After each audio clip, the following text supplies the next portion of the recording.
And good evening and welcome to another edition of the Big High School Sports Show on Bull Falls Radio, 98.9 and 1230. Online at bullfallsradio.com, mobile devices, and Alexa by searching WXCO. With you until 8 o'clock tonight, and this evening got usually a coach guest, but this week he is our co-host as Jeff Gress having some work over at Newman Catholic tonight. He'll be back next week, but very happy to welcome into our studio to join me for the next 2 hours, the head hockey coach at Wausau West High School, BJ Brandt. And Coach, different hat tonight. Different hat, but happy to be here. Talk a little hockey, talk a little basketball, just see where the night goes. We still have our guest lined up for this week coming up in about 15 minutes or so. We'll be joined by a coach that right now has an 11-game win streak. The Mosinee Indians and their boys hockey coach, Troy Michalski, will be joining us at 6:20. And then coming up at 7 o'clock, it will be our student-athlete guest, senior from the Central Wisconsin Storm, one of their captains, Hannah Baumann. So that's coming up here on the program on Bull Falls Radio. And again, it's going to be a little bit more of a hockey-centric program because, number one, we got Coach Brandt, and number two, really a lot of interesting games this week. I think there's a lot of significance with the Wisconsin Valley Conference. Obviously, you got your big matchup coming up tomorrow night against Stevens Point in the GNC. You got the conference tournament starting next week as well. And also because hockey, it starts the playoffs earlier. It's hard to believe how close we are to the seeding meetings. We're, a week and a half away from the seeding meetings in high school hockey? Yeah, next week Sunday. Not this coming Sunday, the following, February 5th, I believe is the date. Coaches are starting to do their homework right now, and there's significant matchups that are happening over these next couple of weeks because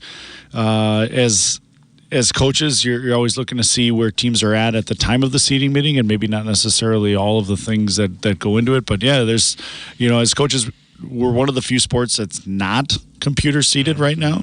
And I think we want to keep it that way, so you got to do your homework. We got to pick your brain a little bit later on what you do look for when you do sit down at the seating meeting in about 10 days' time. But let's look at what's been going on in high school hockey here in the area. In the Wisconsin Valley Conference, right now you have Stevens Point playing outstanding hockey. They're on a win streak. They're 14-3 overall, 6-0 in the conference. Wausau West is right there, 1/2 game behind the Panthers at 6-1 in the conference, 9-9 overall. DC Everest is currently third in the conference at 3-3, 7-10 overall. Wisconsin Rapids fourth at 3-4 and 11-6 overall. Marshfield is fifth at 1-5 in the conference, 10-9 overall. And East Merrill United is 0-6 in the conference, 3-12 overall. Last night, plenty of action, including a game that we had here on Bull Falls Radio, and I was there, and of course BJ was there as the Wausau West Warriors defeated Wisconsin Rapids 5-2. Judah Leader had 2 goals for West. Carson Goss had 2 goals for Wisconsin Rapids. Parks Gunther had 26 saves for the Warriors. Rapids led 2-1 after 1, but the Warriors 2 goals in the second. Survived a number of penalty kills in the third to win 5-2 before scoring a couple of late goals. We talked about it last night. That's not an easy place for West to play going back a lot of years, even back when you were an assistant coach back when Pete, I think the worst loss I ever saw was in Wisconsin Rapids. I think 10-0 one year. Last year took away a chance for a conference championship. The way your team played last night, a good win against a Wisconsin Rapids team that has good firepower. Oh, their top scorers are some of the best in the conference and probably in the top of the state. I think, we talked about with our guys today, just we had to kill 20 minutes in penalties, and you can't spend a third of the game on the kill because it shortens your bench. There's only so many guys that have gotten down the penalty kill rotation and know how to do it. So it shortens your bench a little bit, which we took the penalties late in the game, which maybe is different if you take them all early in the game because that stacks up shift after shift as you go throughout a game. And in the last half of that period, we had to be good, and we were good. And I thought our guys killed penalties really well. And then when we did finally decide we weren't going to take any more penalties, we were able to get some offense going. Nice stretch play from Thomas to Judah there to get the fourth goal, and then a nice little tic-tac-toe play from Cooper to Ray to Aiden Abuzahab, who scored that fifth goal. Stevens Point is playing really good hockey. In fact, they've had a real stretch of dominant hockey. Saturday, they went to Marquette, won 10-3. The thing that kind of jumped out is you had Grant Molsky with a hat trick, Kate Smiga, Jackson Schrader, Mason Keller, all 2 goals. 4 guys, all the guys that we've noticed over the years multiple goals against Marquette. And then last night, they defeated Nina Hortonville-Menasha, which has been a very solid program in recent years, on the road, 5-0. It looks like, as you, I'm sure, have been looking at Stevens Point getting ready for tomorrow night's matchup, it looks like a Spash team that has been getting better and better throughout the season. Yeah, I think they're peaking. I think their young guys are skilled, and they've gotten enough experience now at the varsity level to understand what needs to be done to win at the varsity level. Certainly, they're on a really good stretch here where they've played some really good hockey, really good opponents. You look at their game schedule here, and they've had some tough opponents. They got some tough opponents coming ahead, too. It's a big week for them. It's a big week for us. It's going to be an awesome matchup down at the Willett. We'll talk more about that matchup in just a bit. Also last night, tough offensive nights for both DC Everest and East Merrill United. The Blue Jacks went to Pacelli and lost 3-0. Jake Furr, 50 saves. Again, you have to give a tip of the cap to Jake Furr because he has faced so many shots. He's been a really good goaltender for 4 seasons at EMU. You've had a chance to play them a number of times. And he faces a lot of rubber, and yet he stands up tall for that team, doesn't he? He's a competitor. I think that's the biggest thing for him is it doesn't matter who he plays every night. He's going to go out and compete for his team. And I think that's, as a senior captain on that group, he does a really nice job of giving them every opportunity to win a game just by how he's going to play in the net. DC Everest, it's been an interesting week for Everest. Last Thursday, they got a big conference win.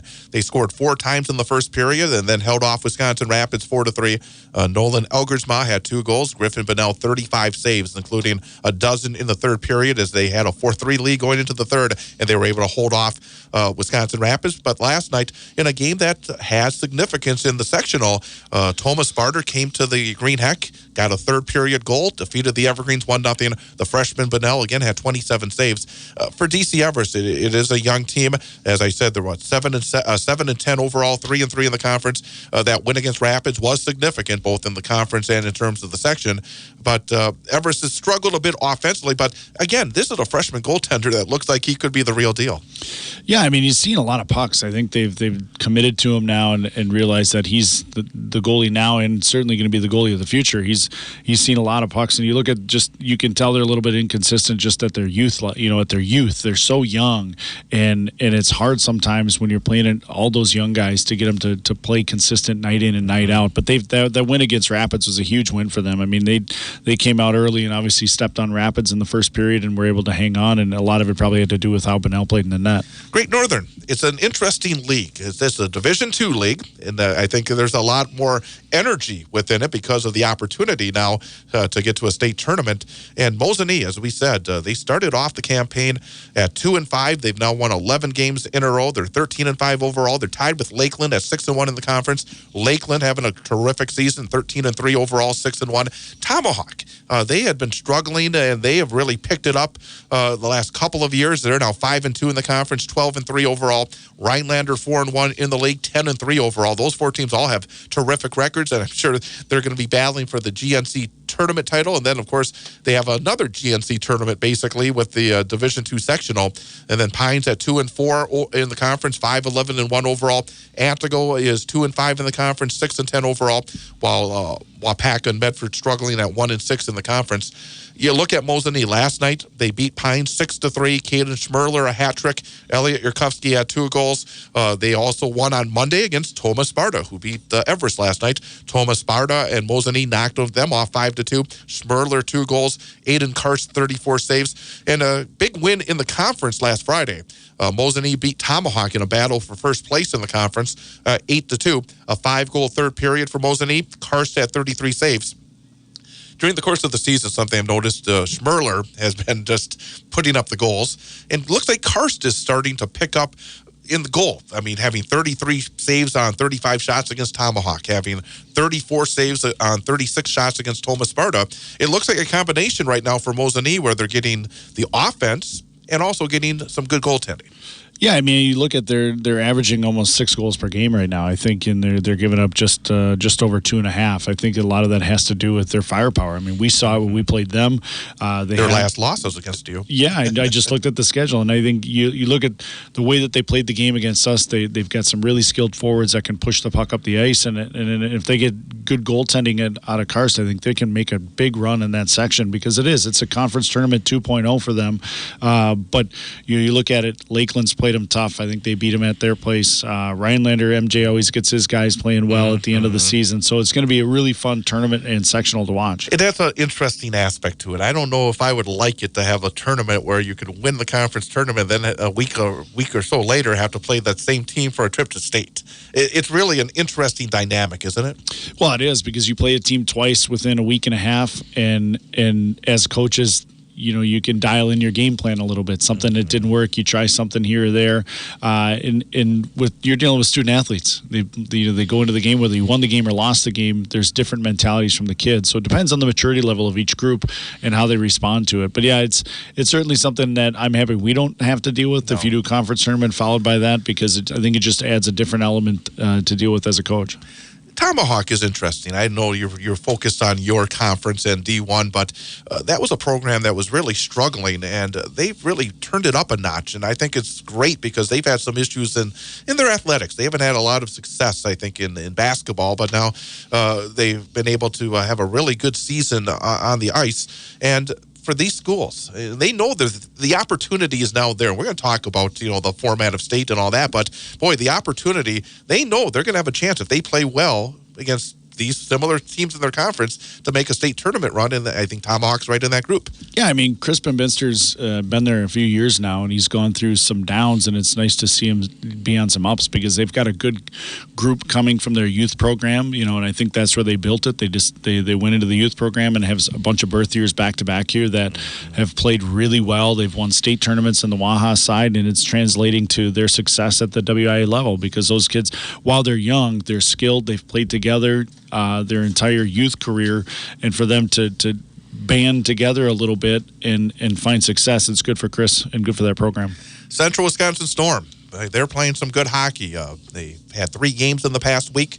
Friday night, they defeated Western Wisconsin 4-0, 4 different goal scorers for the Storm. Claire Kalmus had 10 saves for Central Wisconsin.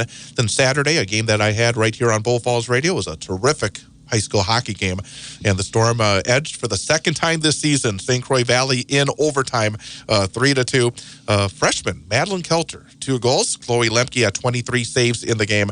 And then last night, another win for the Storm, 5-0 against Wisconsin Valley Lutheran. 5 different goal scorers again, and Claire Kalmus, 18 saves. Right now, it looks like the Storm is starting to get a little more feel offensively. I know in talking to the coaches that, again, there's ups and downs with the offense on the Storm side, and their goaltending tandem is working as they would expect it to work.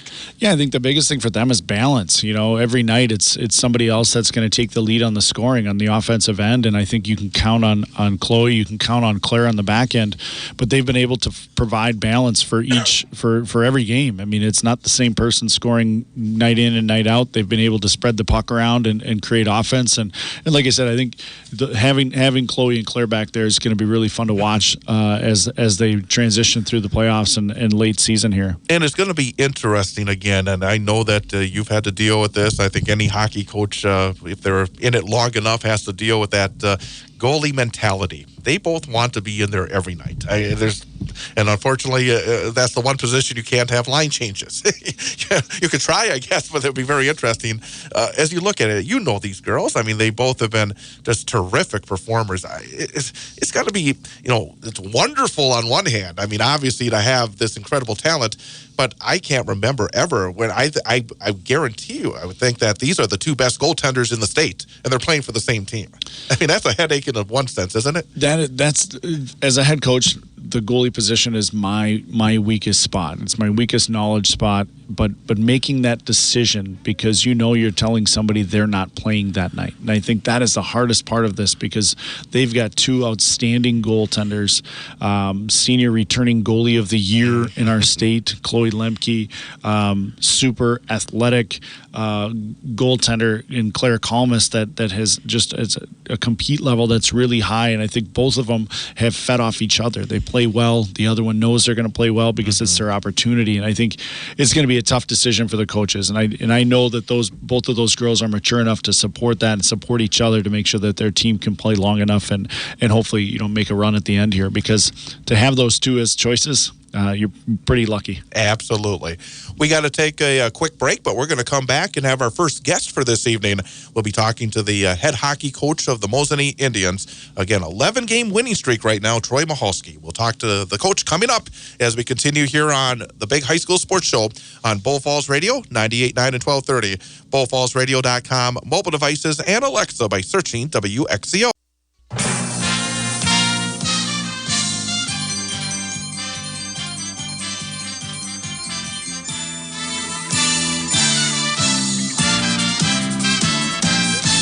And welcome back. It is the Big High School Sports Show on Bull Falls Radio, 98.9 and 1230. Online at bullfallsradio.com, mobile devices, and Alexa by searching WXCO. Again, I'm Chad Holmes, and special co-host is my normal co-host, Jeff Gress, unavailable tonight. So going with a bit of a hockey focus this evening as I'm joined across the way by the Wausau West head hockey coach, B.J. Brandt. And to continue along the hockey topic, our coach guest for this week from Mosinee High School, the head coach of the Mosinee Indians, Troy Michalski. Coach, first of all, thank you for spending a few minutes with us.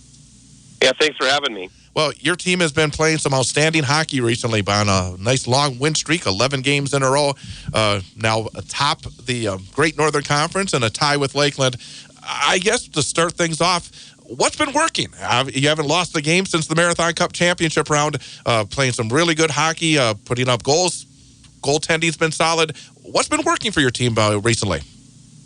I think down the stretch right now, part of our success has been obviously working hard, getting into the forecheck. But to go on a win streak like we have right now, like you brought up earlier, we've got consistent scoring from all three lines, and I think that's key when it's just not one line scoring for us.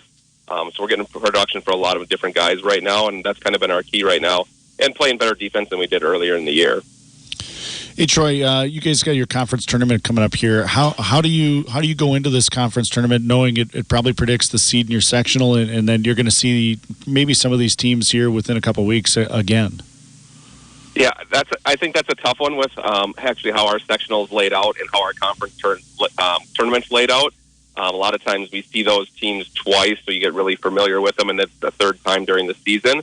So I think that gets difficult, and sometimes you have to change things up with your game plan a little bit because they've caught on to you and try to do some things different and see what's been effective in the past.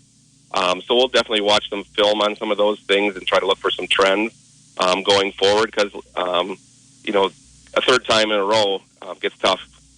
I think, if I'm not mistaken, the GNC tournament began before the split into Division I and Division II. Is that correct? Has this been going on for a number of years?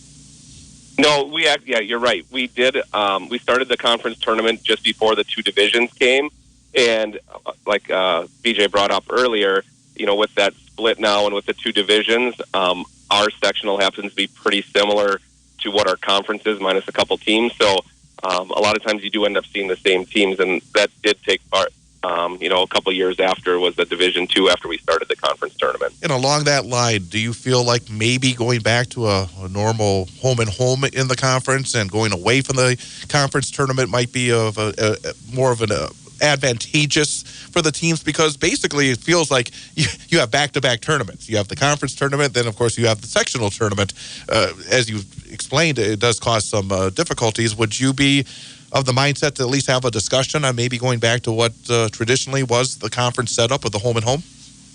Yeah, we've talked about our own coaching staff in the last year or two just because it's been that way. Obviously, it would be a conference decision and what all the other coaches wanted and athletic directors, but I would probably tend to lean in favor of maybe going back the way it was before just because of how it plays out now. A lot of times you're playing the same teams 2 weeks in a row trying to make the trip to the state tournament.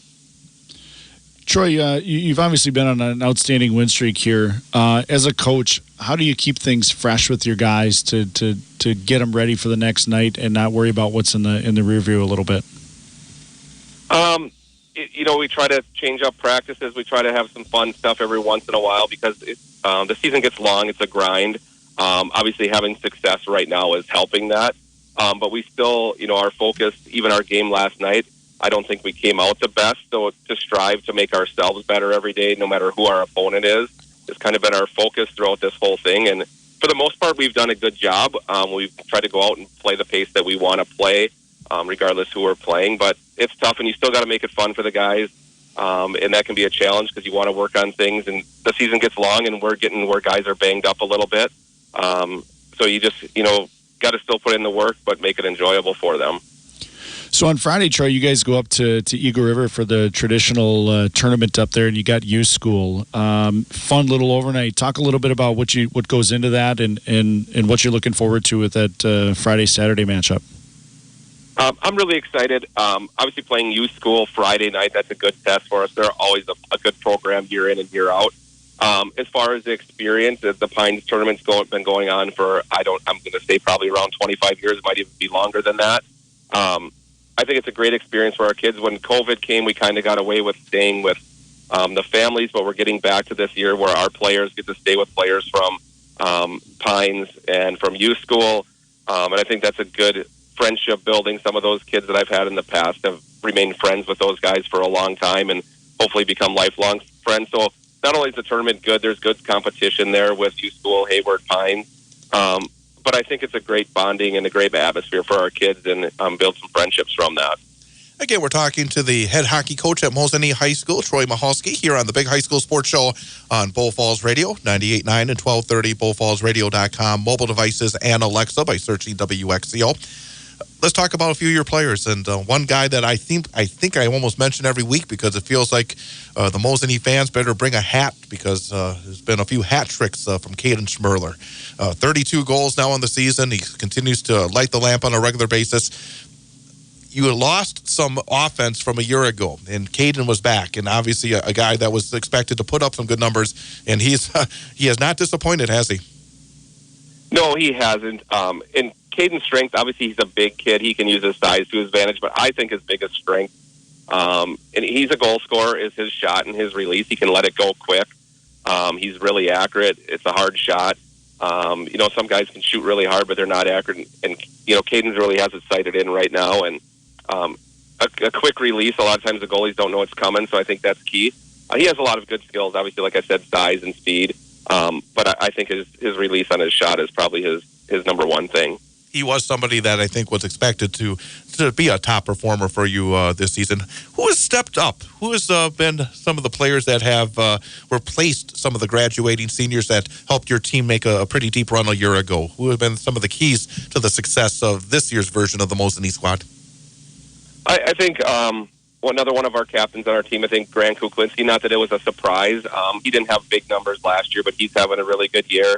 And guys that have not got a lot of time maybe in the past, because we had graduation. We had a big senior class last year.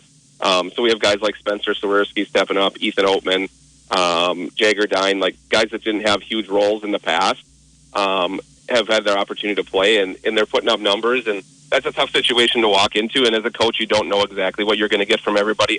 You have a good idea of how they can play and what they're going to do, but when their role increases every year. So right now, I've been pleasantly surprised with how a lot of guys are playing and the numbers that they're putting up. Along that line, starting the year off, you had such a big senior class that did graduate, and you started off with some pretty good competition early. Stevens Point, Ashwaubenon, the Marathon Cup tournament, and you were at 2-5. What was the mindset at that point? Because these were guys that were going into new roles, I imagine, a lot of them this year, and having that start where you did not win a lot of games early. Obviously, you took a lot of lessons, but what was the mindset at that point of the season before this win streak? To be honest, I think the guys had a hard time with it a little bit to start with. You never want to start 0-3 and 2-5, like you said. But we did play a tough schedule. We played Wausau West, obviously in the Marathon Cup. We played Spash, Ashwaubenon, some of those teams, and we knew going in, and part of the reason I would like to play those teams early too is, it's a good test for us and the pace you want to play it with some of those bigger schools and good competition. So I think that only makes us better. Would I like to have got some wins out of those? Absolutely, but I think it makes us a better team down the road if we play tough competition. And we played that right out of the gate with some of those teams I mentioned, and I think that only made us better. I know our record wasn't there, but I think the guys see the results right now. If we played tough teams, and we've gotten better. And I didn't mention my decor last time when you talked about new guys. Our D have stepped up as well with like Gavin Obremski, Elliot Michalski. Some of those guys are playing really good on the back end of putting up good numbers as well. So, Troy, you've got about 5 or 6, kind of the last 25% from a games percentage jammed in here always in these last couple of weeks. What are you looking for from your guys as the regular season comes to an end and getting ready for that playoff push? I just want us to be consistent. That's my biggest thing, and we talk about it every day, just to be consistent and put in the work ethic, and you can't take time off and those things. So that's our biggest push right now, is just the consistency of what we want. Not make the mental mistakes in the games, those types of things, because it's getting late in the year. And you've been through this. You get in the playoff run, and one mistake could cost you a game, and just that mental toughness. Going in, if something doesn't go right, how are we going to bounce back and respond? And that's kind of a big thing we've been pushing right now, to be mentally strong, to be productive, to work hard, and hopefully that can take us a long way into the playoffs. Again, we're talking to Mosinee head hockey coach Troy Michalski here on the Big High School Sports Show. One guy we haven't talked about as well is your goaltender. And in the past week, some pretty good numbers for Aiden Karst when you give up 34, 35, 36 shots and only allow 2 goals. He's put up some really pretty impressive performances in the past week. When you look at your goaltender, what do you see? Because obviously, in order to win conference championships and sectional championships and maybe state championships, you need to be pretty good between the pipes. How do you feel about what you have in goal? Yeah, Aiden, obviously he's a sophomore right now, and I think he made big strides last year. At the end of the year, he had a really good run through our conference tournament, and in the playoffs last year, he played great. I think he would say that it wasn't the best start to the season for him, but like you said, he's been playing well lately for us, and we're going to need him to be solid down the road and, continue to make the saves, control the rebounds, all those things. So his last few games have been good, and hopefully he keeps that rolling. I'd like to ask coaches about the state of the entire program, because obviously we watch what you're doing on the varsity side and talk about the results and what's going on there. In terms of Mosinee hockey, how are the numbers? How is the health of the program right now? It's probably the best it's been as far as I can ever remember, and probably in our program history. Right now, we started the year with 34 guys. We have a full varsity, full JV. Our youth numbers are sitting really good. We have at least 2 teams at every level. Some have 3. So our numbers are looking really good. And obviously with the numbers pushes the competition, which makes your varsity program better when guys are always battling to be in the lineup.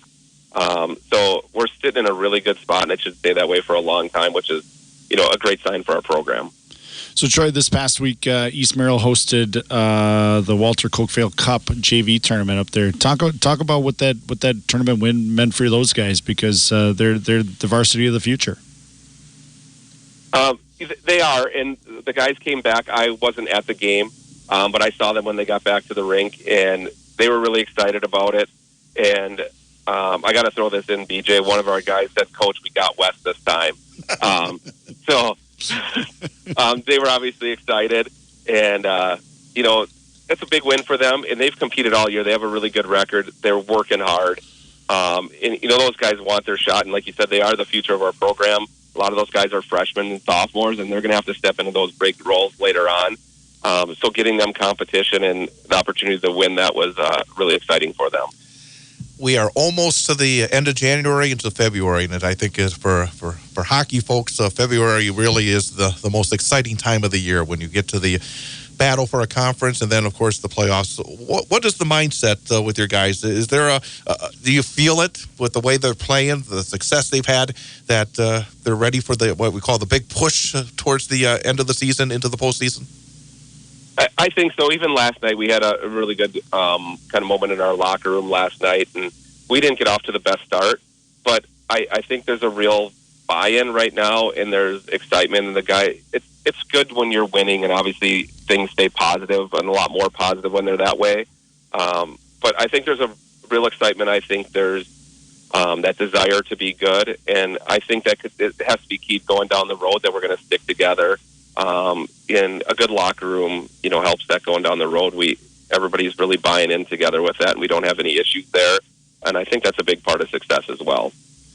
BJ, any final questions or thoughts for Coach Michalski? No, I certainly will be watching you down the road here, Troy, and wish you guys the best of luck. Yeah, thanks. You too. Coach, again, congrats on the win streak. Obviously, a very fun game, a big game against University School on Friday, and then, of course, the conference tournament after that. But best of luck to your team, and again, thanks for spending a few minutes with us. Yeah, thanks for having me, guys. Absolutely. Again, the head hockey coach at Mosinee High School, Troy Michalski, joining us here on the Big High School Sports Show on Bull Falls Radio. We're going to look at some of these sectionals, talk a little bit about what goes into the sectional meetings and what Coach Brandt looks at in terms of when he votes for sectional seedings. We're going to talk about that coming up as we continue here on Bull Falls Radio, 98.9 and 1230 WXCO.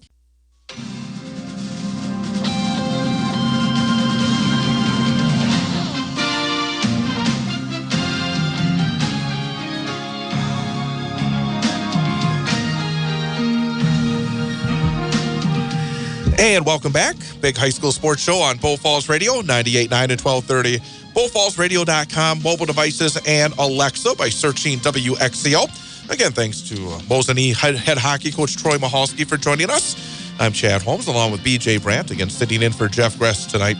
And let's talk about, because we touched on it with the coach, and right now, and I think, again, people are well aware where we stand. There are now 2 divisions in high school hockey and on the boys' side. And you have the sectionals, 4 sectionals on both sides. 32 teams in Division 2, 57, 58 in Division 1, something in that general area, right? Yeah, I think it's 55, 56, something in there, 54. I think it fluctuates a little bit depending on who's stayed up at varsity or gone down to a JV schedule. So it's basically 8 team sections in D2, and then you have to deal with about 14 teams in your Division 1 bracket. And looking ahead, as you said, coming up in about 10 days' time, you will have the Division the sectional seeding meetings. And when you look at your bracket, every year since this has occurred, what is it, the third year of the... Third year. So you got these powerhouse programs. Hudson has been, I think, probably the team of the last half decade, to say the least. Then you have Eau Claire Memorial. You have Eau Claire North. You have Chippewa Falls. You have Superior, which is, doesn't matter what their record is, they're going to be trouble when you get to that point. You got Wausau West. You got Stevens Point. You've had Wisconsin Rapids make it to the state tournament. DC Everest, I think about 5 years ago, made it to the state tournament. This is just one of the brackets in Division 1. At some point, we'd like to get to an 8-4 because there's so many good teams, aren't there? Well, I think not only from that perspective, but just to get more teams at the state tournament, to be able to enjoy the process of getting down to Madison, playing in front of a big crowd, advancing to the state tournament. Because you look at the way that Waha, the other side, so there's 2 sides to the hockey world. There's the USA hockey side, which the kids play in all the way up until they get to high school. And then you've got the WA side or the NFHS side of it. So you look at the way the Waha structure, they have multiple divisions of everything. They actually have 3 divisions there. So multiple, like A, AA, and just the way they categorize the size of the communities and the size of their organizations, and they all offer state championships at all of the team levels. It would be nice to see us get to something like that within the WA. Now, obviously, there's a lot less teams because you're talking community-based hockey, and then you've got the high school version of it. So, right. So it's a little bit different structure, but I think, as a coach association, we've gone through and we've kind of got to find what's next because we think we've solved the venue part. We've been able to get to 2 divisions to allow more teams the opportunity to play longer and compete for state championships. I think it would be nice to see us get to an 8-4 to give the Division 1 teams a similar opportunity that the Division 2 teams have. With the major change of venue, and that is a significant change. It took a lot of work for you and the coaches and the WIAA. Is it almost like no more change for a while, and that's kind of the thing that you think, man, you'd like to see again the 8-4, but boy, when you have a major change, sometimes you're probably going to hear from the WI. Well, let's see how this works out before we make another major change. Well, I think as our group, though, as our coaches group, we're always trying to improve the game, and we know we're going to put things forward that are going to get shut down. And we're going to have to go back to the drawing board. So I think just the nature of the process, there's not going to be any major change coming anytime soon, because everything seems to be a 3 to 5 year process. Yeah. And it's hard to predict where we're going to be in 3 to 5 years. Because if we get to 96 teams, if some of these co-ops split up a little bit and we get to that between 90 and 96, I think we have a great argument to go to an 8 and a 4 two-division tournament. Numbers equal then. Yeah. I mean, based on the percentage getting to state equal. Correct. And I think that's where, I mean, this is back when Pete was coaching and when I was playing for Pete, this was being talked about. I mean, they were always talking about how do we get to two-division state tournament. Because it is exciting for these schools in D2. I mean, we've seen it in the last couple of years. Boy, when you see these schools that haven't been there is that excitement. And along the same lines, what you first talked about, you have a chance to grow the game if you have 12 teams make it because there's an excitement within the school. You'll have younger kids who want to be part of it, and then more people want to be part of it. When you have a winning program, you have more people that want to be part of it, don't you? Yeah, I think it in your community, I mean, you look at the places that have won. You look at a place like Beaver Dam. Girls basketball, they've been great for years. Mm-hmm. Well, it's been interesting to watch them build their girls hockey program. It started slow. Well, now they've got a little momentum there on the girls side, and you can see success in a community in multiple sports in the winter season. And I think, you know, when you're giving people the opportunity to make it to a state tournament, to play on television. Yeah. You know, like that's a big deal. I mean, even the beginning games when you're live stream on the net on the web, but it's still the equivalent because they have the pro cameras. I mean, you can tell a difference between the normal streams you see. You can't even kind of tell the numbers, but then you have the close-ups, you have the names and the graphics and everything. It's so cool. Yeah, I mean, as a high school student athlete, how fun is that to see and to go back and watch it, and you get to introduce yourself and you have their names spelled right, just those type of things that add to what the state tournament is, and the more people you can expose to, I think, grows the game for sure. I know you have a meeting where you're going to be able to talk all about it, and I know you probably won't want to share all your secrets yet, but when you look at your sectional bracket, who's impressed you this year? What are the things that have kind of jumped out? Because obviously you get a chance to play a lot of these teams, and you obviously keep an eye on them because you know that you're going to have to vote on this eventually and also play them in the playoffs. Who's impressed you in your bracket? Well, honestly, I think first-year head coach Evan Nelson up at Superior. I mean, I think he's taking over for Jason Kalin, a long-time, super successful coach up there. I understand what he's gone through, and for him to put his team in a position to be in that top part of that bracket for losing 21 seniors a year ago, I think that's been impressive. I think Chippewa Falls has been really impressive going forward here. I think to play them at their place is going to be really tough. They've got a fun environment to play in. I think Spash. I mean, Spash is young and skilled, and they've been there. I think you look at where Eau Claire Memorial was at the beginning and where they are now. They've probably shown the most growth throughout the season because they're clicking on all cylinders. That was interesting because that reminds me when we talked at the start of the year. I asked about Eau Claire Memorial. There's always expectations with the Memorial, but it felt like maybe not at the top. Boy, they've just been very, very solid. Super solid. Up and down their lineup is super deep. I think for them on the back end, they've got two guys back there that have logged a lot of minutes for them, and you can count on them every moment. We haven't seen their starter when we played them both times. You have definitely developed some depth for the Eau Claire Memorial goaltending crew. I'll say that much. We have, unfortunately. But, look at where they were at the beginning and where they are now, beating Hudson for the first time twice. What about Hudson real quickly? Because, I mean, they have been the program recently. They have been the targeted team. They have found ways to get through this monster sectional and then, of course, at state as well.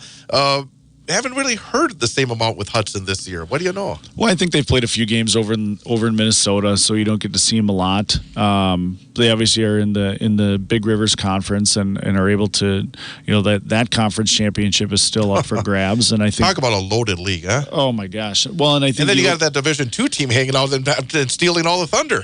So I was just talking today with a coach in our section, and New Richmond will probably have some determination in our seeding process here because all of those guys have played them, and their conference championship is still up for grabs. So I think you look at how that plays out, and then you look at common opponents to see who they've played. And New Richmond's one that all of them have, so you can kind of see where they are because New Richmond's one of the top 5 Division II teams right now. Top 2.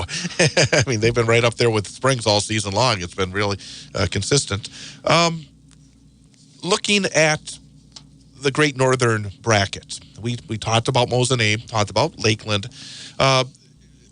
It feels like in Mosinee hosting this year. Again, I wasn't going to say this on the air to Coach Michalski, but boy, it's lined up for Mosinee right now. The way that number one, they're playing in their conference, and number two, it does matter where that sectional final is, doesn't it?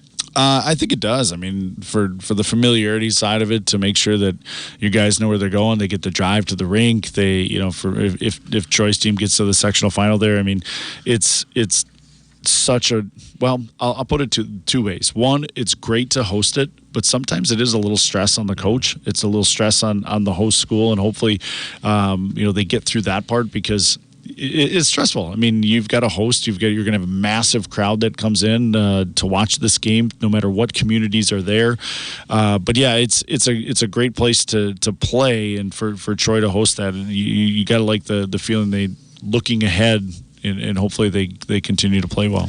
And the Central Wisconsin Storm, when you look ahead, they have been to the state tournament. I've lost count. 15 of 16 years or something like that. Some amazing stretch run. Of course, they are the defending champions.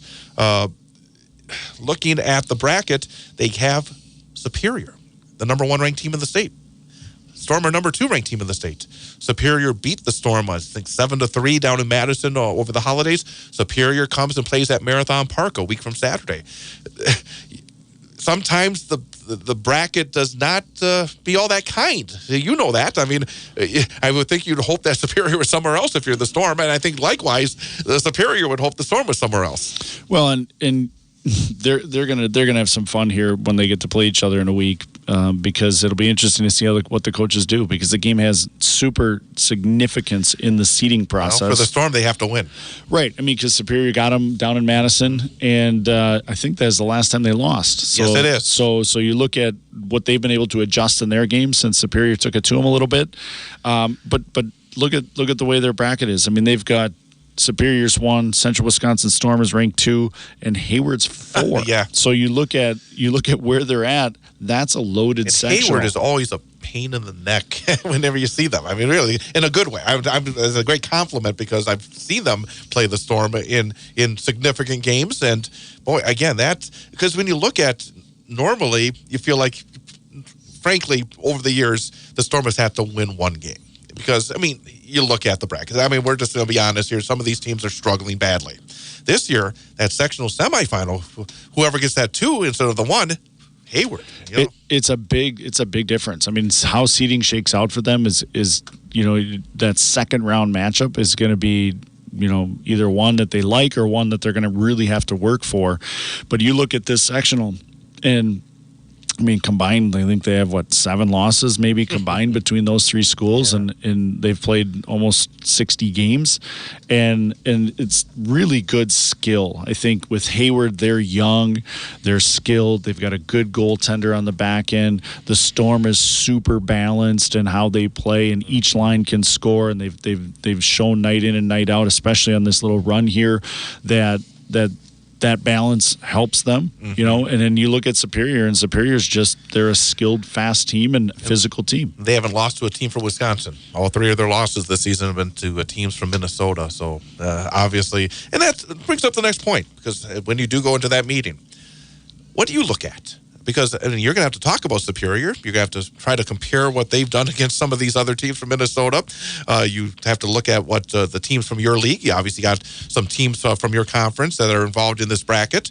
Actually, I think all the teams from your conference are involved in this bracket. Then you look at the Big Rivers as well. I remember a coach, a basketball coach, who showed me one time he had this huge binder that he just basically keeps all this information all the time throughout the whole season just for the seeding meeting. Doesn't have to worry about that on the basketball side anymore because they use the computers. You and the coaches on the hockey side still get together and decide to seed based the old-fashioned way. What do you look at? Well, first I make a big spreadsheet that shows all the games of who played against who and the results. So I go through and do you have a student assistant for that? I don't. I actually during my lunch today I started to put that together. And then I look at overall record. I think is somewhat included, but I look at more the sectional record because you try to play as many games as you can against your sectional opponents to make the seeding go a little bit easier.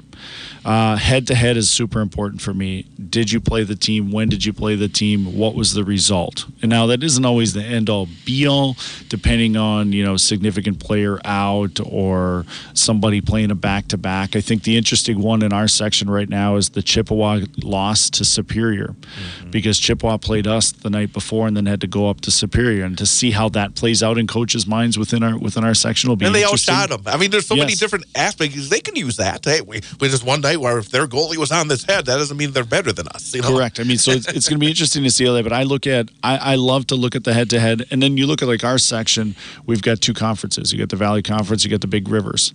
And as a coach, sometimes you go into those meetings and you're like, okay, well, how are they going to vote? How are they going to vote? How do they value our conference? How do we value their conference? For me, when you look at it, if teams are equal, you kind of got to go back a little bit to the conference standings because that's a season-long result. And there's going to be times when, teams beat each other because there's rivalry. It's just a different matchup. Eau Claire North, Eau Claire Memorial, that could be either way every time just based on emotion because they're high school student athletes. So I try to take all of that in. And then there is a computer version of things for us to kind of reaffirm or maybe cause some chaos with things as to how strength of schedule goes in there. Where you're ranked by the computer. Some guys will go in there and be like, well, this, and this ranking says we're this. So I mean, my spreadsheet's massive. It's got lots of different rankings on it. It's got my thoughts on it. It's got what I call big wins and bad losses. I'll look at those and see how that plays into the factor. But for me, if when an appeal comes down, for me, it's a lot of times it's head to head. And I think, coaches are really honest about it because you could go in and vote what you think will be the best matchup for you. And I've seen that happen over the years whether I sat in with Pete and ran the spreadsheets or voted here, and I get disappointed when coaches do that because I would think you lose respect there. Yeah, I mean, to me, there's a reason we're still doing it instead of having a computer do it. So let's make sure that we're honest about it. We do it right and make sure that, more importantly, we get the seeds right. Right. Because you want to make sure that, A, the seeds are right, and then you can start prepping what your path looks like going forward. And do you ever sense that the conference is sticking together? That's one thing I've heard from time to time, especially it's better when you have a balance. And obviously you have a closer balance with this group. But sometimes where there's only like two or teams in a conference in a bracket, they sometimes feel like they're getting beat up on. Do you ever sense that? I'll be honest. I think when we were outnumbered back when it was one division, the Great Northern versus the Valley, I think there was some of that. I haven't seen a ton of it yet in the one division or the two divisions where we're kind of hooked up with the Big Rivers.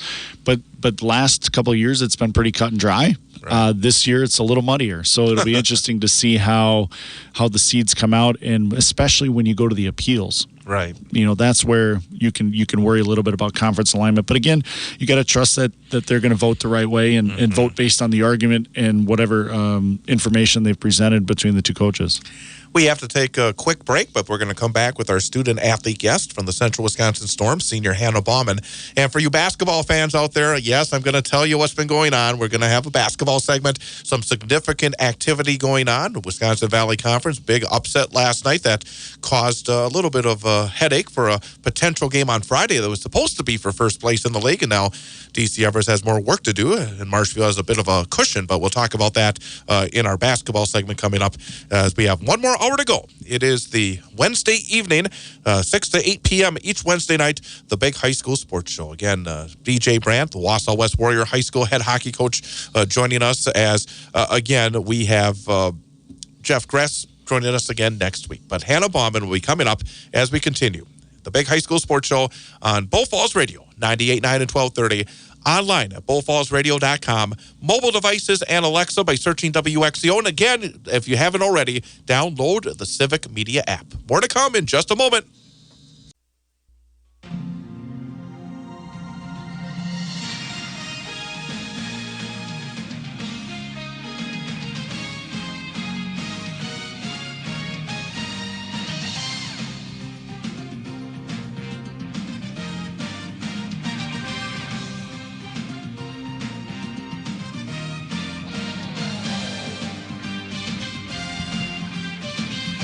And welcome back. It is the Big High School Sports Show on Bull Falls Radio, 98.9 and 1230. Online at bullfallsradio.com, mobile devices and Alexa by searching WXCO. I'm Chad Holmes. Again, joining me this week as Jeff Gress, unable to be here. Guest co-host BJ Brandt, the hockey coach at Wausau West High School. And we're very happy to welcome our student-athlete guest for this week, senior captain for the Central Wisconsin Storm, Hannah Baumann. And Hannah, first of all, thank you for popping on over and joining us tonight. Yeah, of course. Well, let's talk about. Well, first of all, I said to you off the air, it's always nice when our student-athlete guest did something good the night before. And you scored the first goal last night in the 5-0 win against the Wisconsin Valley Union. And it looks like your team is really starting to hit its stride. I think there were some bumps in the road early, but what's your take on how the team is playing right now? I definitely think that there's always room for improvement, but we're kind of like you said, we're starting to hit our stride. We're getting to where we want to be. We've still got a lot of work to do before March, but we're getting there. One question I want to ask before we let BJ jump in is when you come off a state championship, that's the end of the road. You got to the top of the mountain, and then you have to start all over again. When you know what the end result can be, is it hard to start all over again and have to do all the things again to get you into the position in order to get back and have another chance to win a title? I mean, it's definitely got its challenges, but I don't know. I would say it's difficult, but it's very, very worth it. It's a different approach each year in a way, just because you don't have exactly what you had the year before. But it's definitely worth it.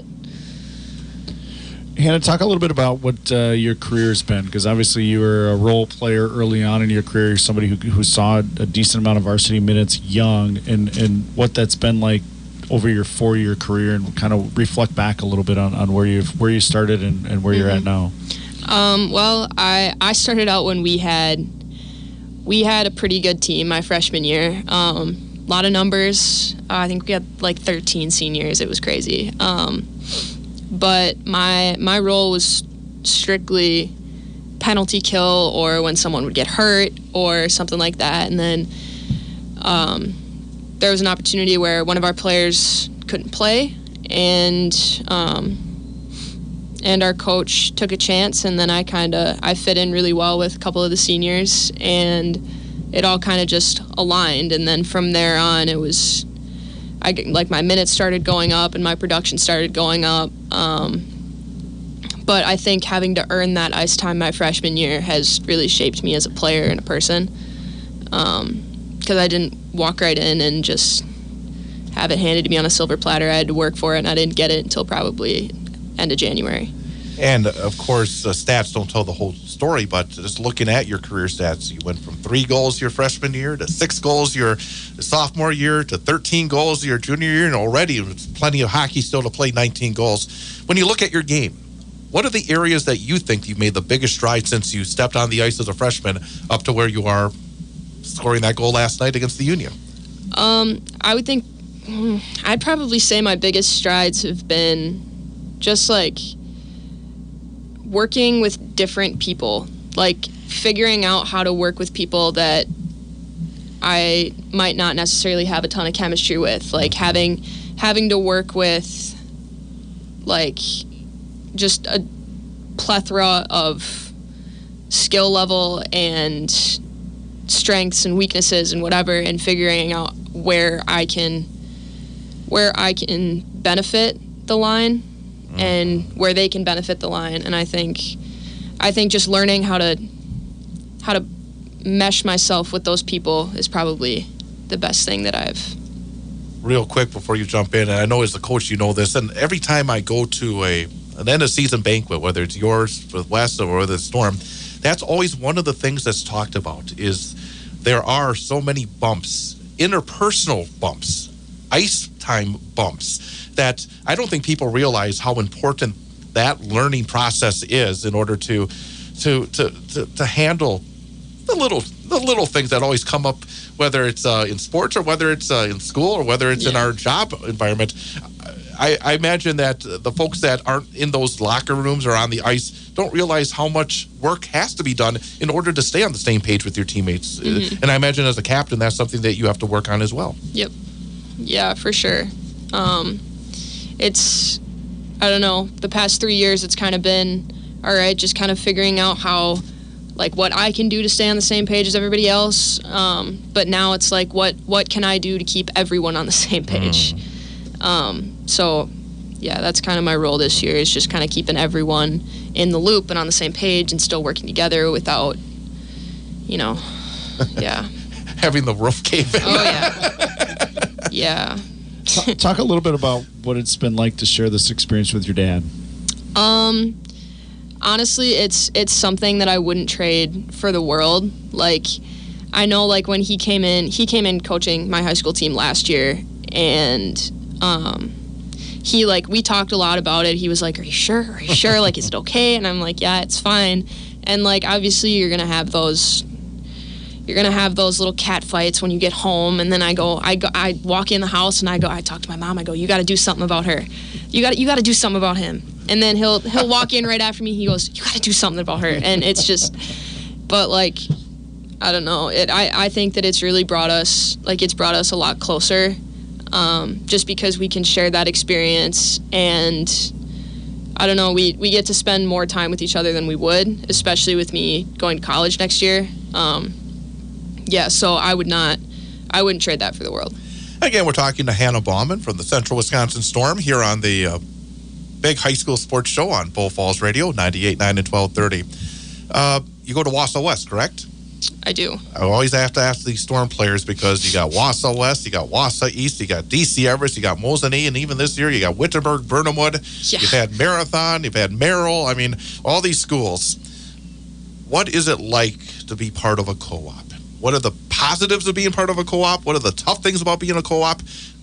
Because it is different. We were discussing a little bit off the air that, you're practicing at Mosinee, you're practicing at Marathon Park, you're practicing at Greenhack. I don't know if you go to Merrill anymore, but talk a little bit about being part of a co-op and maybe the challenges along with the advantages of it as well.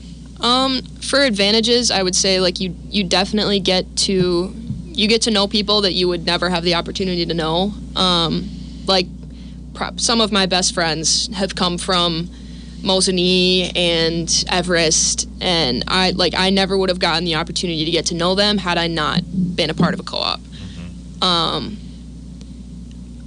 There's a lot of challenges that come with co-ops. One of them is, like, just simple things, getting to practice. Like, we've got a freshman at East, and we don't have anybody else at East, so we've got to coordinate who's going to get her and how she's getting to places. But I don't know. I mean, overall, I would say that the good things outweigh the bad things.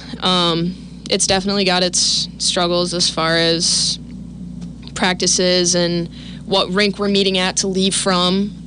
Because we've definitely had girls go to Marathon Park when we're leaving from Greenheck, and we're like, hey, where are you? And they're like, well, I'm at Marathon Park. I'm like, all right, well, we'll see you in 15 minutes. Like, yeah, but goods definitely outweigh the bads. Very good.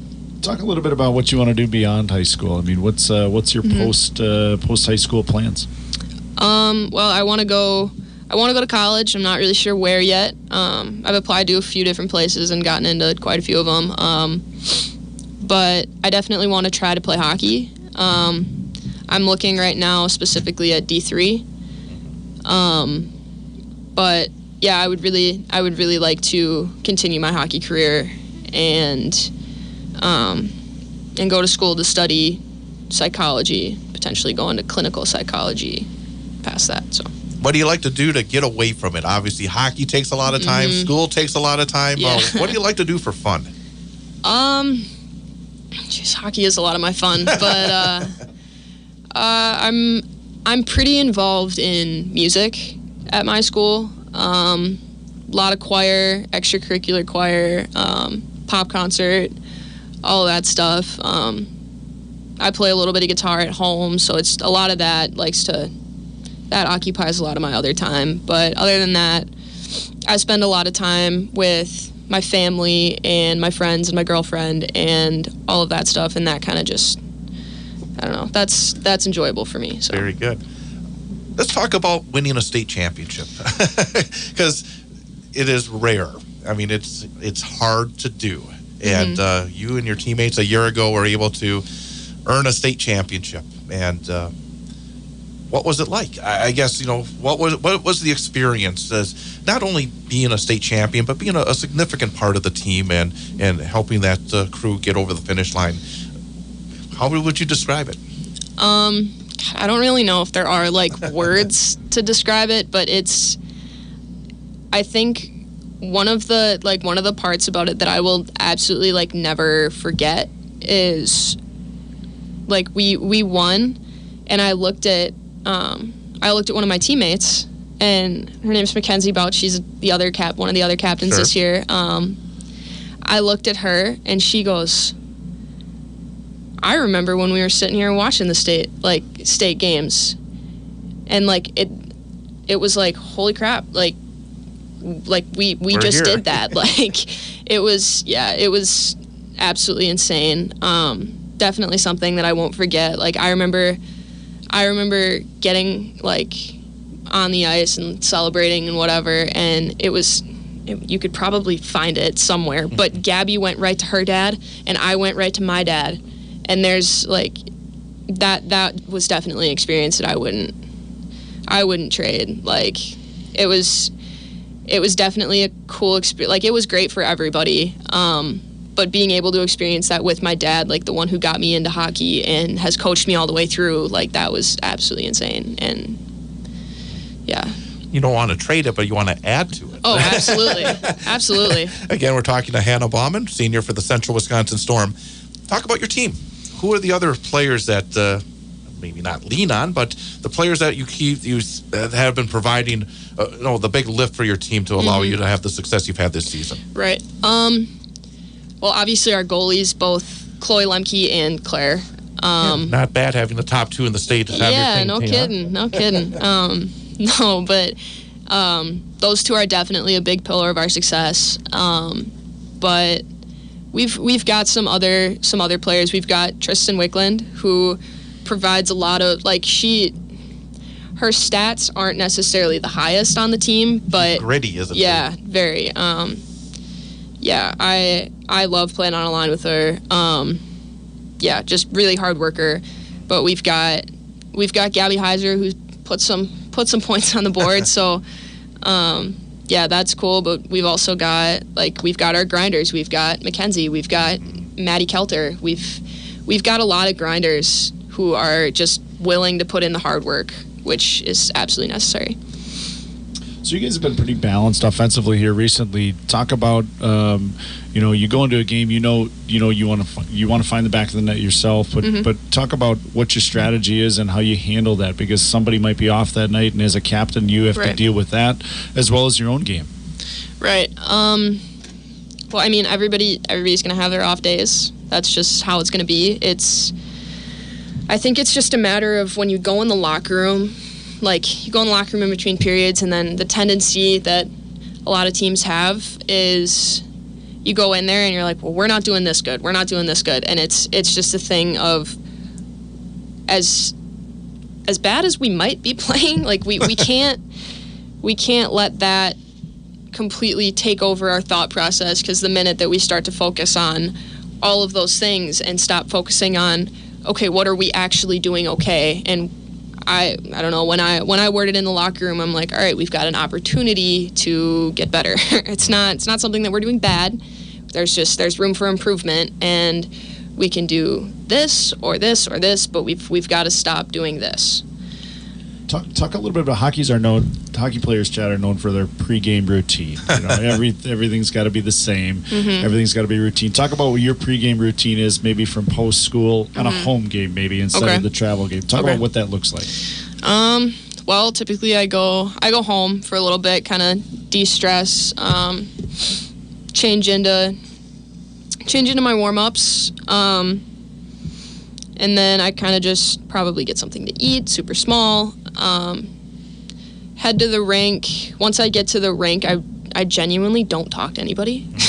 That sounds awful, but I really, I put my earbuds in, and I listen to my music. I take my stick, warm up, let everybody know what time we got to be in the locker room, and then just kind of zone in, a little bit of visualization, and then go in the locker room, spend some time with my team, and then get to it. We only have a minute or two left because I promised you at 7:20 you asked me what I'm going to do. I guess two more questions. Number one, what does your team have to be better at when you get to the playoffs? What areas because you know that it's going to be hard. It's going to be hard absolutely. When you get to the playoffs. Where do you have to be better in order to get to the goal? Obviously, we're getting pucks to the net, but we got to stop shooting just to shoot. We got to shoot to score, which is obviously it's possible with the girls that we've got and the talent that we've got. But we've definitely got to be more selective on our shots, but we've got to move the puck a lot too. Because right now it's hard when we're playing the teams that we're playing, because we can. It's easy for us to get caught up in this. Well, I could skate it all the way down the ice by myself. It's easy to get caught up in that with the teams that we're playing against right now. But it's a thing of, okay, yes, we could do that, or we could work on moving the puck, seeing different plays that we might not usually be able to run. That's when you really got to pull together and start working. And our final question we always ask of our student athlete guest is, as a senior, and you know that you're heading down the stretch of your high school career. Yeah. If you have freshmen on your squad. Absolutely. If you were to give one piece of advice to a freshman who is just starting their road through their high school hockey career, what piece of advice would you give from what you've learned over the last 4 years? You probably hear this a lot, but don't take any of it for granted. I know that's something that is just repeated and repeated and repeated. Like, the seniors my freshman year said that to me, and I was like, yeah, whatever. And it was, no, but it goes fast. And then like I did an interview earlier today with Channel 7, and it was... They're stealing my interview subject. I don't like that.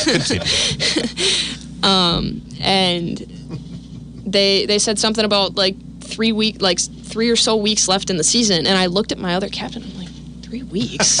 I'm like, what do you mean 3 weeks? Yeah, no, but just don't take any of it for granted. All of it is just, you will have memories that you will remember for ever. It's just such a cool experience, and you meet some of your best friends, and just don't take any of that for granted. Congrats on all the success. Thank you. Best of luck the next you. 3-4 weeks, whatever, maybe about 5 weeks, I think, right? Not 3 weeks, 5 weeks still to go.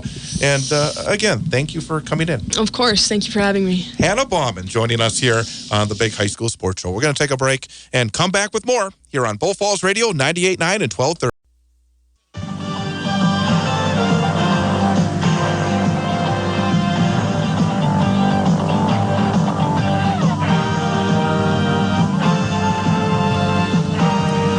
And welcome back.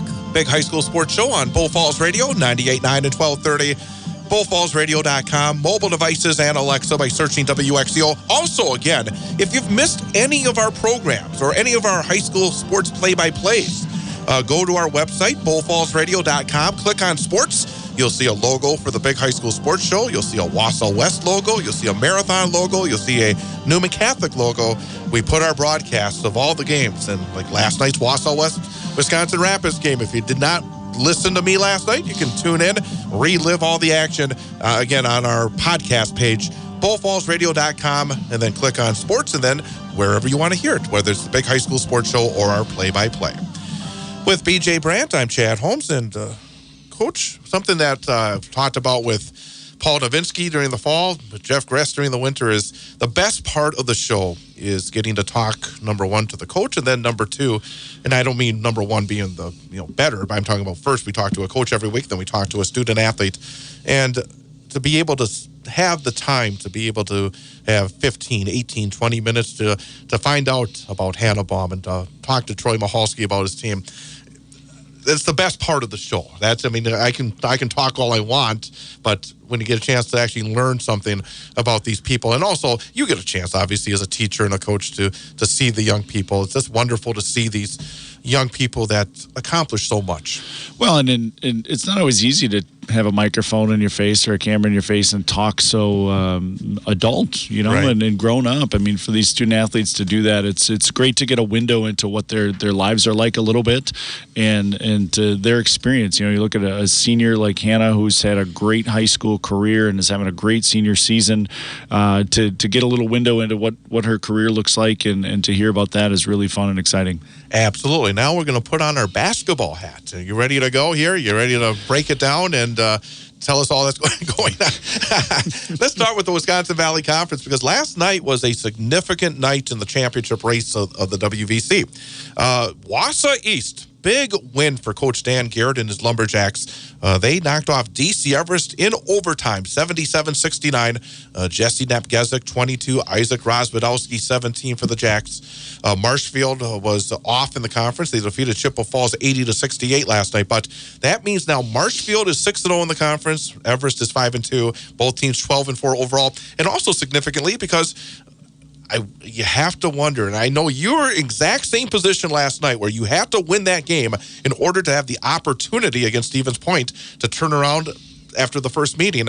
Everest lost the first meeting to Marshfield. Now they play Marshfield on Friday, but even if they win, they're still a game behind. So that is a tough loss for the Evergreens. That's a tough one. I mean, I think you don't know obviously what their thoughts are, but sometimes student athletes look over a game, and you look at the standings and you look at that and you think you have to think that maybe they were looking out the windshield a little bit too far, and East obviously played well and scored well. It was a super exciting game with lots of lead changes and probably just a great environment for a high school basketball game. Wausau West also went on the road last night, beat Merrill 76-69. The Blue Jays had knocked off the Warriors at West in the first conference meeting. For Wausau West, they're starting to, I think, build a little bit. They had a good win against Rhinelander last Friday. Before that, they also finally got back on the winning track. I think they won 3 of their last 4 now. Again, it was a tough goal. They didn't win a game for about a month and a half. They lost 8 in a row, now winning 3 of their last 4. For Wausau West, again, when you lose the first time around at home, boy, that puts a little pressure on you. And they were able to go over to Merrill and beat a pretty solid Merrill Blue Jays squad. Yeah, I mean, you look at they put up 76 points. I mean, I'm sure looking at the stats, they probably shot better. Their percentages were better, and probably at the free throw line, where I know they've got to take advantage of some of that spot. And talking to Coach Lemons, I mean, they've played really well in really long spurts, and then they've had a spurt that they just non-existent, and the game flips the other way. And it's nice to see them take a halftime lead in at the half and then close the game out, especially on road up at Merrill. Stevens Point is doing pretty well right now as well. They're 4-2 in the conference. They're 8-8 overall, but they've been playing some pretty good basketball. They defeated East last Friday 87-55, and then knocked off Rhinelander in a non-conference 57-43. That was interesting. Last Friday, the games in the conference: Spash 87, East 55, Everest 80, Rapids 54, Marshfield 65, Merrill 46. Again, it shows high school athletics. East lost by 32 points on the road to Stevens Point, and then they come back and beat DC Everest. Evergreens knocked off Rapids by 26. I imagine as a coach, again, there are nights where it may click, and other nights it may be a lot harder. Well, and I've noticed too with basketball, it's all shooting percentage, and you've got to take advantage of the opportunities you have. And the basketball, they get multiple timeouts, and as a coach, I've noticed they try to take momentum away from the other team or collect their group when they're in the bad spot, and I think the momentum swings that can happen in there, it's really interesting as a non-basketball person to watch and see how that translates to their game. Some interesting matchups coming up in the WVC on the boys' side. Friday night, Spash is at Wausau. Spash at Wausau West. Merrill is at Wausau East. DC Everest and Marshfield again. Everest and Marshfield, the two teams throughout the season that considered the top two. Marshfield's been so consistent. I mean, they have really had an outstanding year. They played some tough non-conference games early. Got a couple bloody noses in it, lost some games, but since then, they have just been consistently outstanding at 6-0 overall, 12-4 in the conference. And for DC Everest, when you got a kid like Marcus Hall, you can go in there and beat anybody, but it's going to be a big test for the Evergreens. That's one of those classic matchups you like to see in the conference. Well, it's going to be a great environment, I'm sure. At Marshfield, they got a big gym there, and you look at just the stats on it, and Marshfield's given up 50 points per game, and DC Everest's given up 59. And Marshfield right now, outside of they're second from the top of defensive stats in there, and I'm sure that's a huge part of what they are. They're probably tough to play against in the offensive end for their opponents, and clearly they're averaging almost 70 points a game on the offensive side. So I'm sure their percentages are good, and they're taking advantage on the offensive side as well. And I think that both of us, following West, I think there's a significant week for West because they play two good opponents at home. You got Spash on Friday, and then Chippewa Falls, who's it's one of those sectional games again. You see some momentum, and as I said to Coach Lemons after the Rhinelander game, you feel like the seeds are starting to come. And for West, like you said, it's a lot about shooting percentage. They got a lot of guards, and when they're shooting well, you get 76 points. When you're not shooting well, then you're in the 40s. But I think these two games are going to kind of show where Wausau West is right now. Well, I think so. I mean, back to back, right? I think that's a big thing for these guys to put two games back to back together, and keep the momentum they had from Tuesday night at Merrill. I think that's a big part of where they want to be, and they're a group that, as you watch them, they're skilled, they're talented, they work hard. They work really hard on the defensive end, and hopefully they can keep rewarding themselves in the offensive end for all that hard work they're doing on the defensive end. And also for Wausau East, can they build on that win against Everest? They got Merrill at home on Friday. Then they have to go to Northern Pines, and Northern Pines is having a great season in boys basketball. It blows the mind when you think of Pines playing boys basketball at the level they are, while they're struggling a bit in hockey. But for Wausau East, that win against DC Everest, you don't want it to be a one and done. You want to build on that.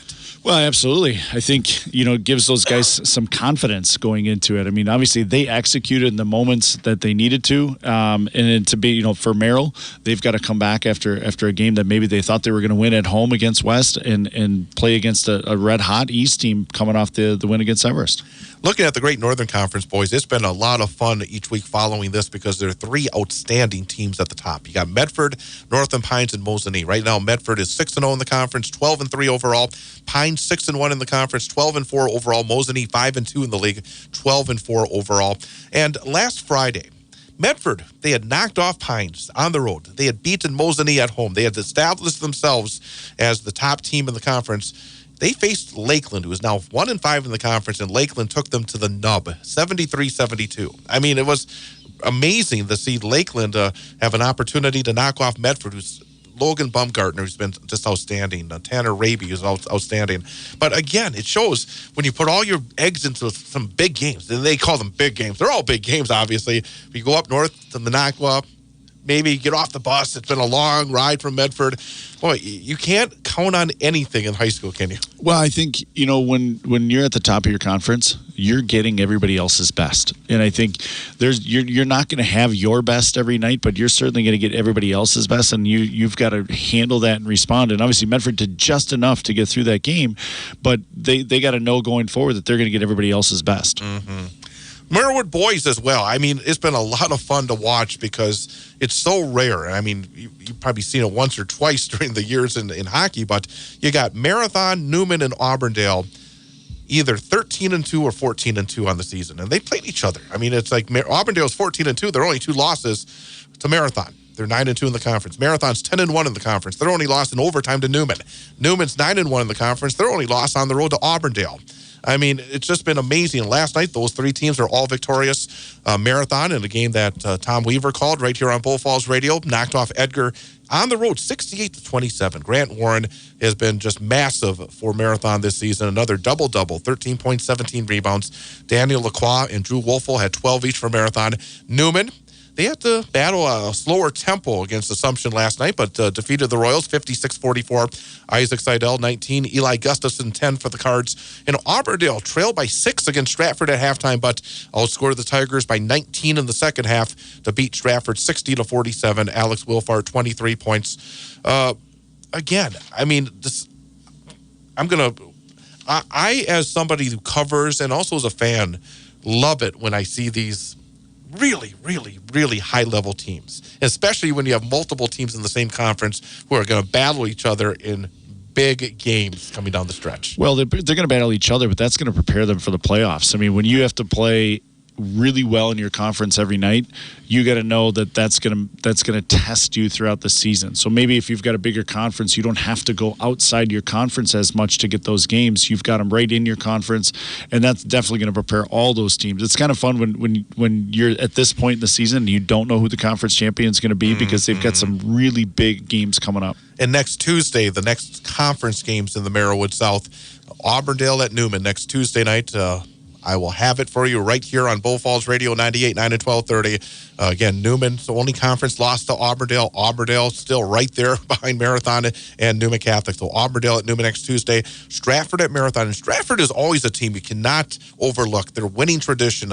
So many of these football players playing basketball last night. Again, they led Auburndale by 6 at halftime. Auburndale, with their talent, came back. But Marathon definitely will have to be ready for the Stratford Tigers. And also next Tuesday, Assumption is at Edgar. Wisconsin Valley Conference girls, again, very interesting at the top. Surprised right now. Stevens Point, I don't think anybody thought it was going to be Spash at the top of the conference. Wausau West have been undefeated in the conference the last 2 years, but Stevens Point beat West and Marshfield both on the road this season. They're 7-0 in the conference, 12-5 overall. Marshfield has been very good in both overall and in conference. They're 7-1 in conference, 15-4 overall. Wausau West on a bit of a winning streak now, 11-6 overall, 5-2 in the conference. Merrill having a solid season as well, 11-8 overall, 3-5 in the conference. Last night, Wausau West defeated Merrill 51-38. Lexi White, another double-double, 15 points, 10 rebounds. Ayla Christensen, 13.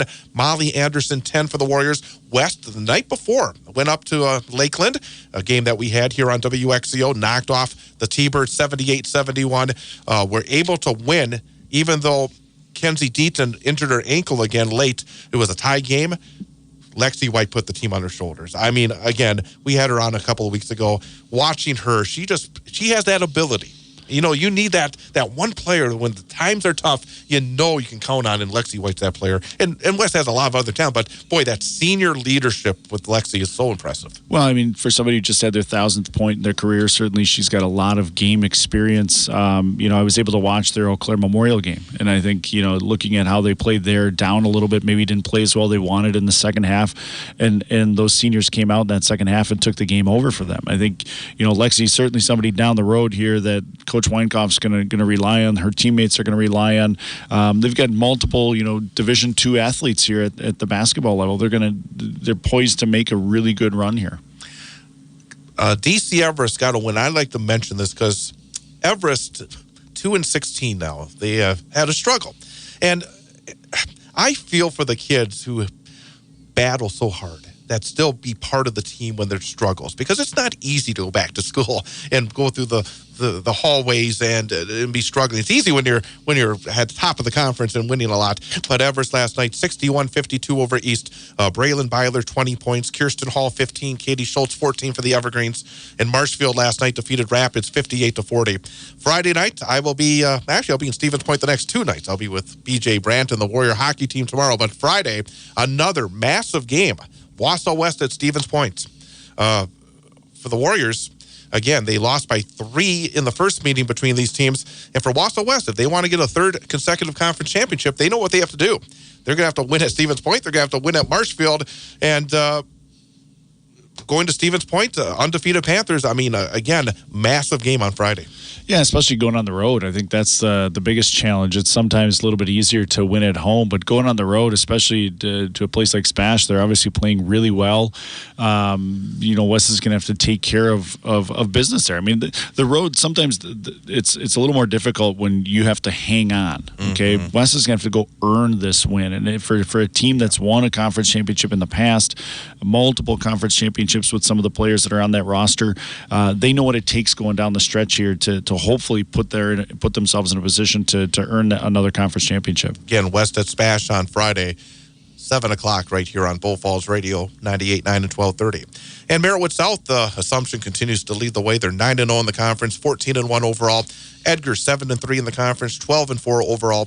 Auburndale 6-3 in league, 10-5 overall. Marathon 8-9 overall, 5-6 in conference. Stratford 8-8, 3-6 in league. Newman 8-9 and 2-8 in conference. Looking to tomorrow night, Assumption is at Edgar. Basically, Assumption with a win. It's going to be tough to catch them with a 3-game lead in the loss column, but they can really put it away with a win in Edgar tomorrow evening. And again, Assumption made it to the state championship game a year ago. They got some good young talent. How much does experience help when you make a deep run, when you have a number of kids back the next year? I think it's massive. I think that is a huge part. So talent obviously is there when you make that run. But I think the difference when you're in tough moments or you're in tough games, experience matters. I think about back when we won the championship in 2011. We lost in the finals the year before. And you talk to Pete, he said maybe we don't win in 2011 unless we lose in 2010. Because we needed that experience. We needed to understand what it took to win a state championship.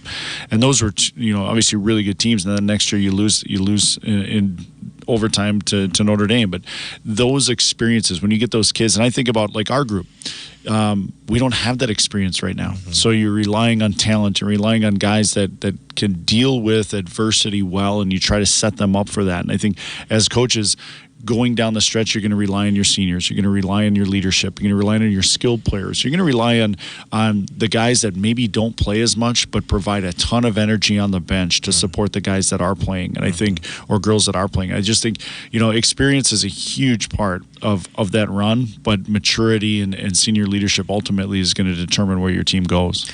Have to take a quick break. We're going to come back and look ahead at some of the big matchups, including West and Spash and hockey coming up next. We'll look ahead in hockey, and BJ has any thoughts on anything else he wants to talk about before we wrap things up. So we got one more segment. It is the Big High School Sports Show on Bull Falls Radio, 98.9 and 1230.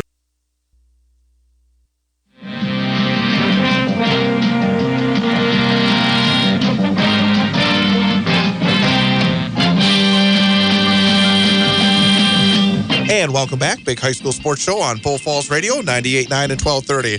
BullFallsRadio.com, mobile devices, and Alexa by searching WXCO. With BJ Brandt, I'm Chad Holmes. And let's look ahead hockey-wise over the next week in terms of some big games. And you got a couple of big games. Stevens Point has a couple of big games. You face each other tomorrow night, of course, with the conference on the line for yourself. You have to win this game, or else Stevens Point is not losing twice the rest of the way. I would say it's pretty fair to say in the conference. Yeah, I think so. I mean, it's a similar situation that we were in a year ago where we got them the first round at our place, and then we lost to Rapids, which kind of took us out of the conference there.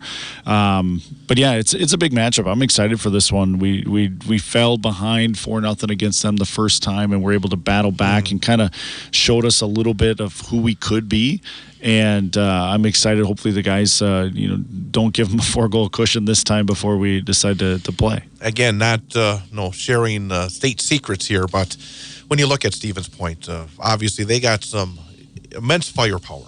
It does come down in a lot of ways to trying to make sure that you don't allow them to get that foot on the accelerator. You've talked about it all season long. Your defenders have to make the smart plays, the easy plays in a sense, not try to do too much and make them earn it. Don't give them a great opportunities. Well, I think, we've got to be able to break the puck out, and it starts with our defensemen retrieving pucks and our forwards coming back to support them to get the puck and play offense. I think the other side of this is you get to this time of year, I mean, they're killing it almost 88%, so you've got to execute on the power play, and that's what we did the last time we played them. We were able to, I think we had 2 power play goals of those 4. Their power play is clicking along at 30+%, and based on how we played last night, we've got to make sure we're more disciplined so that we're not giving them that power play opportunities because they're skilled. You look at their lineup, they've got a couple guys over 43 points, Schmigai and Schroeder, both skilled hockey players.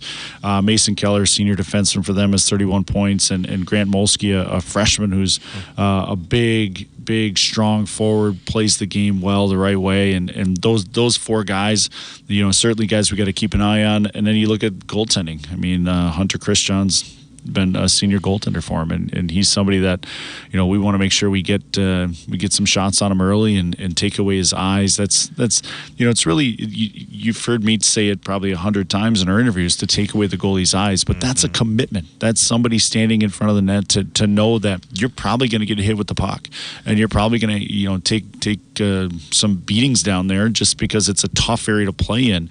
And we were able to do that when we started to mount our comeback. We got some time. We got some space for ourselves. We took away his eyes. We were able to get back in it. So, I mean, those are some keys. We got to make sure it's a fun place to play at the Willet. They'll probably have a big student section, so that's always a fun environment for high school students. And then Saturday's interesting because you mentioned earlier when we were talking about the seedings and the brackets and the sectionals about how the Big Rivers Conference looks at the Wisconsin Valley Conference, how the Wisconsin Valley Conference looks at the Big Rivers Conference. And we got 2 matchups where the top 2 teams in the WVC face off against 2 of the best in the Big Rivers. You go to Hudson and Stevens Point hosting Chippewa Falls. That's significant, isn't it? I mean, there's layers to that. And as a conference, you want to be able to say to them that, hey, we can play with you, because I imagine right now that with the number of teams that are near the top of that conference, they kind of feel probably a little bit of a strut that they're perhaps the best conference in the state. Yeah, I mean, I think over the next couple of weeks, the seeding will shake out. I think, Hudson, you look at their week, they're Eau Claire Memorial last night. They've got Chippewa tonight, or on Thursday night, and then I think they got us for sure on Saturday. I know that. And that's a big week, and it's going to test the depth of teams. It's going to test, how do you deal with adversity throughout the game, whether you get the lead first or you don't get the lead. But, yeah, I think from a conference perspective, it's big because, if we go through and take care of business and Point takes care of business on that Saturday, it kind of sends a message about what our conference is versus your conference on that day. Right. And then you look at what we have going forward. We got Eau Claire North. We've got to go over there and play from their conference yet. It's exciting. Like this last, you talk about February all the time, but a lot of times it's late January because you've either had cancellations and you're stacking up a bunch of games together. And you look at, we played, Tuesday, Thursday, Saturday, Thursday, Saturday, Tuesday, Thursday. That's the regular season that's left. You sprint a little bit here. So you hope you've built in some sprinting in there where you know that what you need to get done in practice and to get guys ready for the game. But super important here these last 3 weeks. And actually, something I want to mention as well is it's interesting because, again, it could affect maybe seedings, but also your conferences. DC Everest plays Marshfield twice, Thursday and Tuesday. That's interesting.